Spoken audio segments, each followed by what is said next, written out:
Boa noite, pessoal, sejam bem-vindas, bem-vindos e bem-vindes. Essa é a nossa aula Danças Negras, perspectivas de construção e memória, um ponto de vista do Núcleo AG1. Eu sou o Djalma Moura, diretor do Núcleo, e vou contar um pouco então dessa construção de aula, vivência, experiência, troca e partilha, um pouco das minhas experiências enquanto diretor deste núcleo, que vem pensando e construindo então uma identidade, uma estética para as nossas criações em dança, né? Pensando na contemporaneidade da dança, pensando nas nossas estéticas, no que a gente se interessa, como que a gente estrutura o nosso trabalho, quais são as nossas referências para a criação. E essa, então, é essa nossa aula. Vamos lá. Pensando na nossa perspectiva assim, de dança em construção, vale muito a pena contar um pouco dessas referências, trazendo aqui o que a gente entende como danças sociais, danças patrimoniais, né? Que é um pouco também de onde o núcleo bebe, né? Como fala isso no Trindade, né? É importante beber da fonte, devolver para o povo em forma de arte, e a nossa fonte também são essas danças sociais. Aí a gente está falando então de capoeira, a gente está falando de coco, de roda, de maracatu, de jongo, de samba, coco alagoano, boi bumbá, a gente está falando de tambor de crioula, enfim, de uma infinidade de estéticas dessas danças negras, né? A gente vai pensar danças negras também, danças afro-brasileiras e suas diversas possibilidades e caminhos aí, enquanto construção de estética e construção dramatúrgica, né? E construção de corpo. Essas danças fazem parte de uma prática que o núcleo tem, de uma prática que o núcleo reverencia e de uma prática que faz parte um pouco do que a gente pensa enquanto construção até chegar ao que a gente vai levar para a cena, né? E vale dizer também cena enquanto caixa preta, enquanto um teatro, enquanto um espaço alternativo, enquanto rua. Enfim, é esse corpo cênico que vai contar, não necessariamente o lugar que este corpo estará inserido. E a gente segue, então, pensando que a gente vai beber, sim, também dessas fontes que fazem, né? A gente tem Rudolf Lava, que vai pensar o corpo do bailarino, inserido não só no espetáculo, né? Não só na arte em si, mas também inserido nos espaços de educação, no lazer, nos espaços terapêuticos, vai pensar a espacialidade. A gente também traz a referência de Isadora Duncan, né, que pensa da não necessidade extrema assim, de pensar esse grandiosos cenários, mas o corpo como a ferramenta primordial para conseguir acessar o que a gente deseja na cena, né? E aí uma grande referência que a gente traz é Katharina Durham.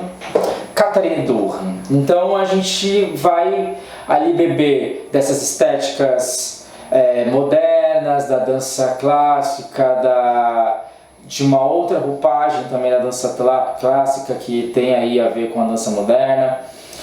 Enfim, mas o que conta nesse ponto é um pouco da sua experiência com as danças voodoo, né, localizadas em território de hoje do país do Benin, a África, dos povos Ewe, Fon, né, na África Ocidental, e essas danças ligadas às danças dos nossos ancestrais, as danças de uma raiz outra, né, essa conexão já espírito, matéria, energia, território, então tudo isso ali conectado e criando encruzilhadas, né?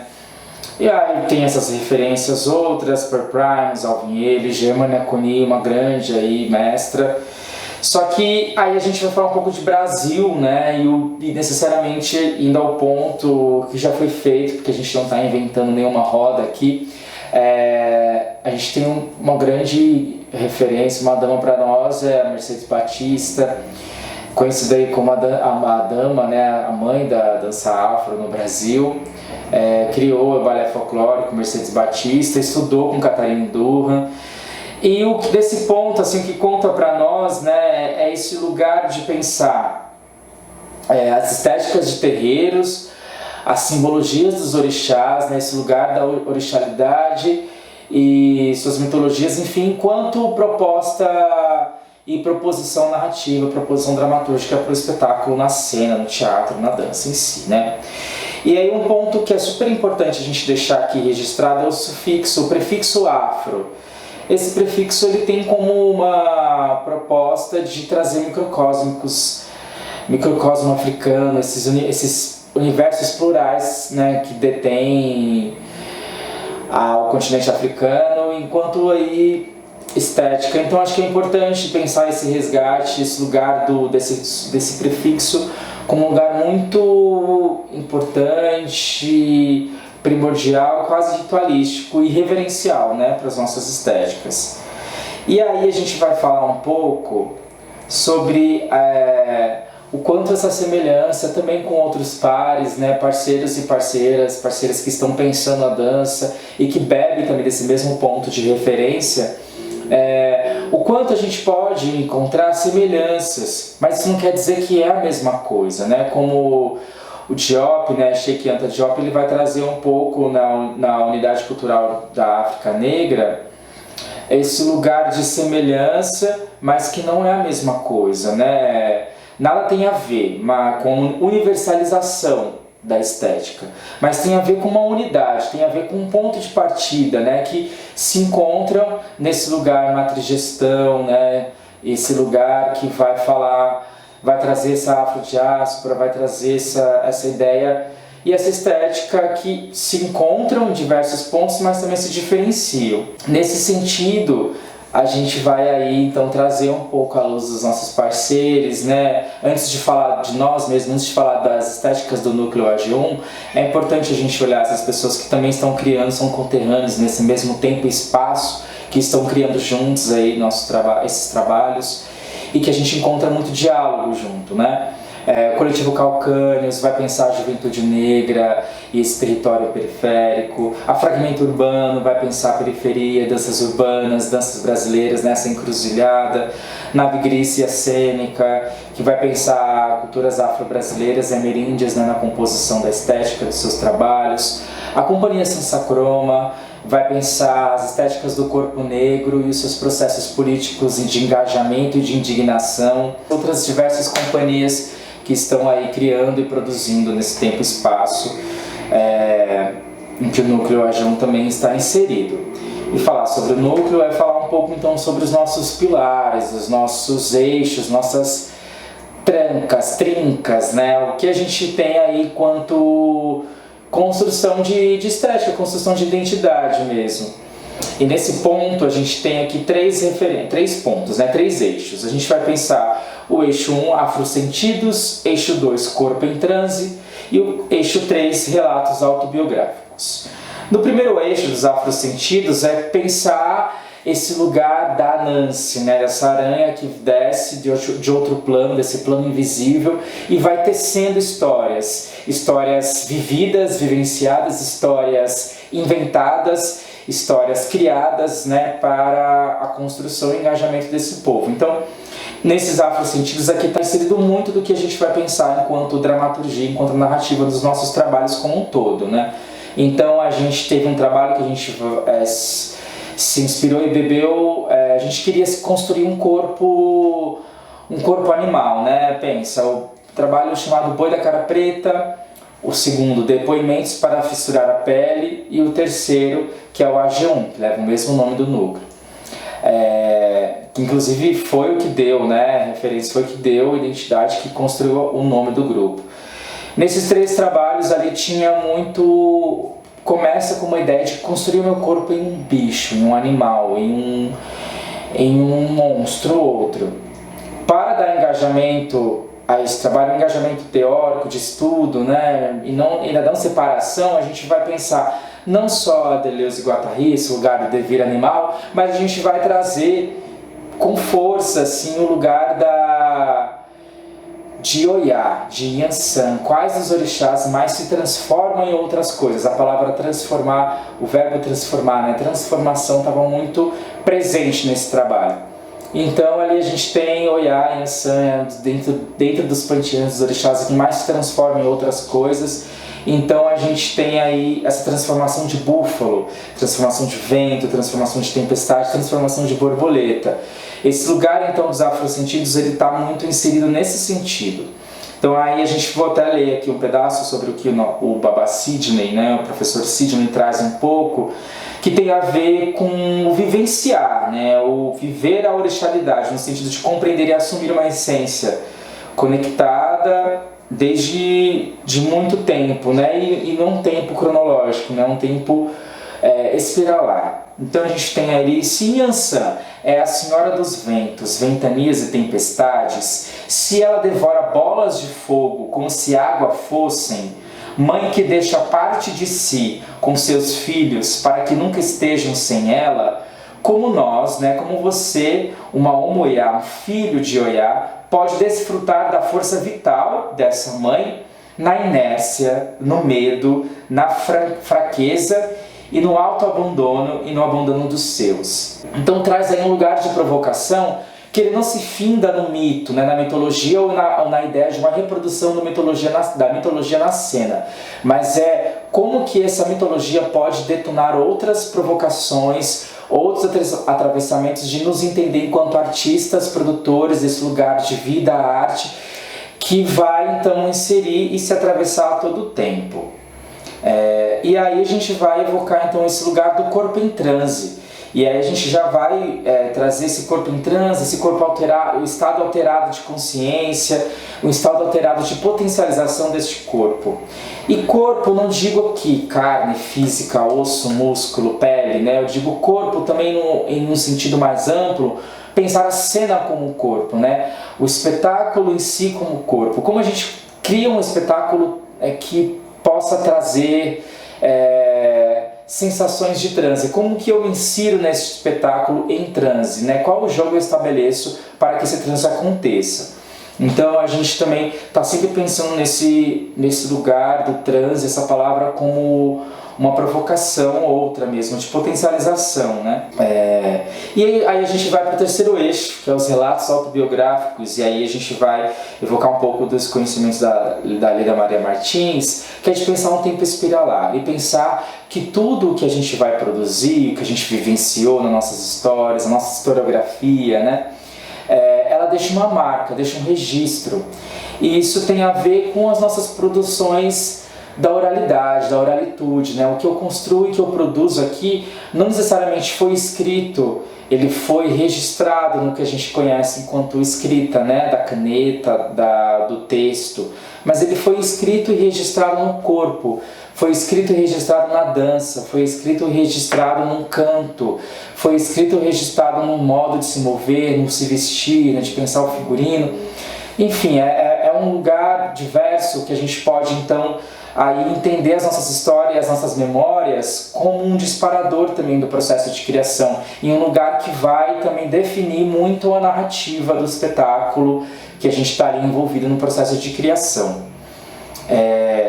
E aí a gente contar um pouco desses três, né, trabalhos que eu falei anteriormente, Boi da Cara Preta, Depoimentos para Fissurar a Pele, o AG1, que foi o disparador do que a gente criou até agora, né, e o que a gente vai pensar em seguida. A gente tem também outro trabalho que foi feito em vídeo, né, durante a pandemia, chamado Araê, Povo da Terra, onde a gente foi por episódios, né, onde tivemos 12 episódios e a gente foi pesquisar ali um pouco essa dualidade, esse lugar, essa criação e invenção da cabaça, mundo, esse lugar do Aie, esse lugar da terra, o mundo visível, o mundo invisível, e essa construção dos nossos corpos, construção dos povos, né, do Araie mesmo. Depois a gente fez um trabalho em vídeo também, duas versões de um mesmo trabalho, uma para o vídeo, para o filme, que é chamado Iku, A Morte um Dia Acolherá o Ori.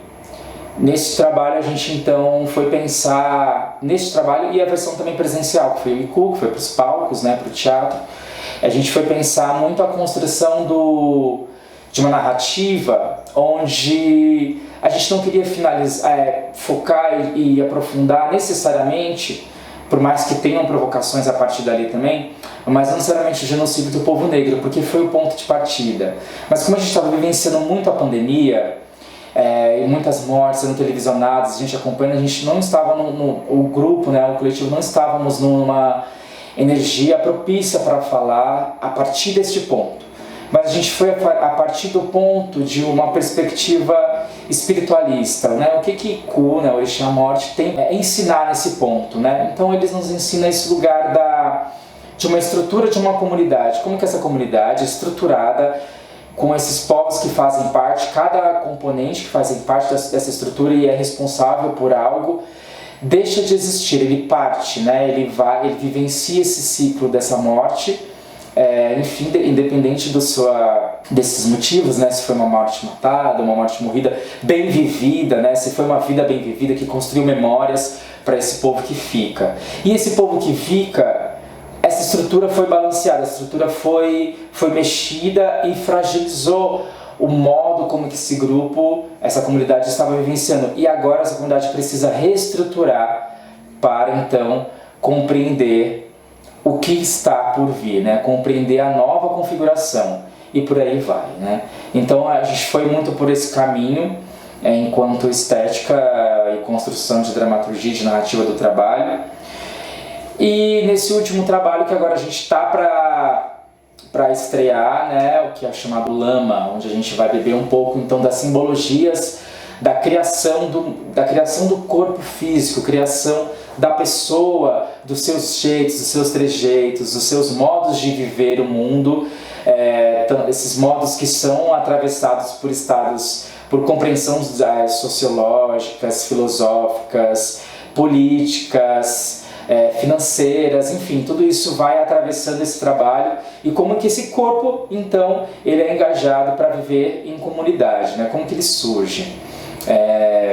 Inspirado, né, nessas sabedorias de Nanã, a nossa mais velha, e pensando justamente esse ciclo, né? Então os nossos trabalhos, eles sempre vai puxar um fio do trabalho anterior e vai construir uma continuidade para os próximos. Né? Eu não vou falar sempre, né? Falei muito sempre, mas retiro já aqui o que disse, porque pode ser que a gente pense numa outra estratégia daqui para frente, né? Sou um diretor que vai pensar que está no lugar de uma porosidade, que está no lugar de transformação, de abertura, né? Então é possível tudo se transformar.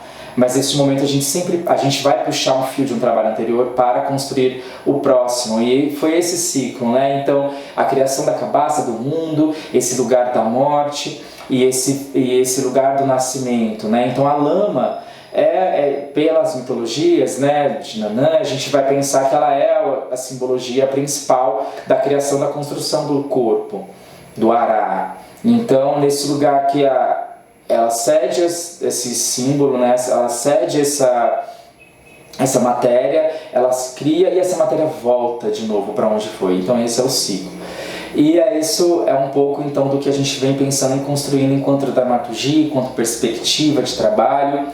E espero então que a gente possa trocar muito mais sobre isso. E a gente vai se encerrando por aqui, essa vivência. A gente tem as nossas redes sociais, que tem muitas informações sobre o grupo. A nossa revista, né? A gente teve 2 edições da revista G1. Na primeira edição a gente contou um pouco da trilogia do espetáculo, né? Desses 3 que eu falei anteriormente. E o conto a gente estava ali até aquele momento descobrindo as identidades do grupo. Na segunda edição a gente contou um pouco sobre a criação do espetáculo Iku e já engajou um pouco mais na escrita, na estrutura de composição e estética e pesquisa de linguagem que o núcleo vem então desenvolvendo até então. Bom, encerro por aqui a aula, espero que tenha curtido, as nossas redes sociais estão abertas, entre em contato com a gente e a gente se vê numa próxima. Até logo, gente. Beijo, bebam água, cuidem da espiritualidade, da sua conexão com o mundo e nos vemos. Até logo.